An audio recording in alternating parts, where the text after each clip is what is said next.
সামুদ্রিক মৎস্য বিধিমালা অনুযায়ী বাংলাদেশের সামুদ্রিক জলসীমায় মাছের সুষ্ঠু প্রজনন, উৎপাদন, সামুদ্রিক মৎস্য সম্পদ সংরক্ষণ এবং টেকসই মৎস্য আহরণের জন্য প্রতি বছর 15 এপ্রিল হতে 11 জুন পর্যন্ত মোট 58 দিন সকল প্রকার মৎস্য নৌযান কর্তৃক যে কোনো প্রজাতির মৎস্য আহরণ নিষিদ্ধ ঘোষণা করা হয়েছে।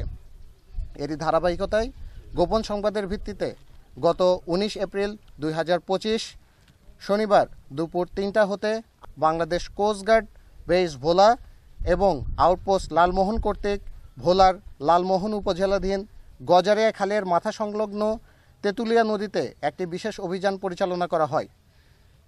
অভিযান চলাকালীন উক্ত এলাকা হতে বৈধ কাগজপত্র এবং লাইফ সেভিং ইকুইপমেন্ট না থাকায় 9টি আর্টিসানাল ট্রলিং বোট জব্দ করা হয়। পরবর্তীতে জব্দকৃত ট্রলিং বোটসমূহ মৎস্য বিভাগ ভোলার নিকট হস্তান্তর করত মেরিন কোর্টে মামলা করা হয়।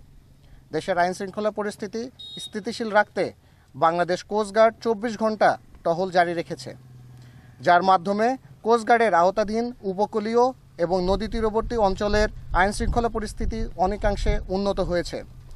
কোস্টগার্ডের এরিয়াভুক্ত এলাকাসমূহে মৎস্য সম্পদ রক্ষায় এরূপ তৎপর অভিযান ভবিষ্যতেও অব্যাহত থাকবে।